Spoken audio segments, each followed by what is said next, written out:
So you just have to understand this very simple thing. So let's say there's the brain. Right? I'm just gonna draw a brain there. And the activity of the brain is called mind. Now the mind is something that can be conditioned because the brain can be conditioned. And our conditioning results in the belief that there is an individual, which I can call the I thought.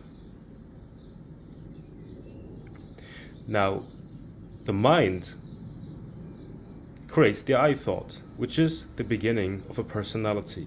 And out of this personality, personal problems arise.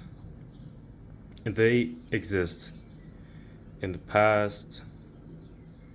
In the present, we want to get out of the present as fast as possible because that's where all the problems really are, and we need to get to the future.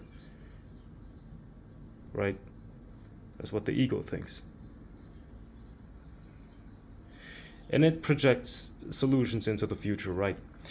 So there is the personality, that's who we think we are. But actually when we look closely, there is no personality because there's only perception, there's only body, there's only consciousness, but there's no person. It's just a dream that consists of thoughts that say I, right?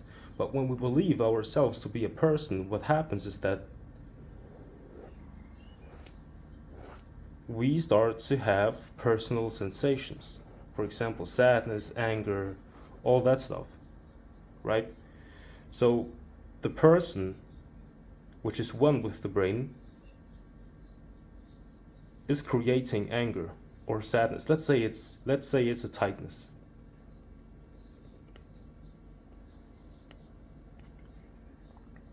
Or sadness. No, it's enough. So let's say there's just a personal emotion there. Now, you gotta understand this. The brain is creating the mind. The mind is creating the personality, which is an illusion, but when it's believed in, then it is creating personal feelings there. So the brain and the feeling are one.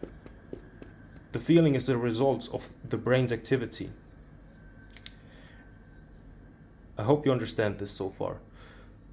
But the brain has another conditioning, and it is, let's say it's called seek problems and solve them. So when we have a broken chair, it is a useful tool to have, that we can recognize that it's broken and we can find a solution and solve the problem. So it's a fixed chair, so we can work again, we can sit on the chair. It's a useful tool therefore. But this personality is one with that tool, seek problems and solve them. So the I, the person, is constantly trying to seek problems and solve them. And it is creating this tightness, this discomfort, and is also seeing this discomfort as a problem that it needs to solve. So you can see the tightness is a creation of the brain, and the brain is seeing its own creation as a problem that needs to be solved. So I hope you can follow me so far, because when you can really understand what I'm pointing to, then you can see how the brain is actually in conflict with itself. It creates tightness based on an illusion, and then this mind is using its tool of seeking problems and solving them to fight against itself. And once you can see that there is no person, then there is nothing to fix. So this tightness is not a personal emotion anymore. It's not a personal emotion anymore. It is just a sensation. Just a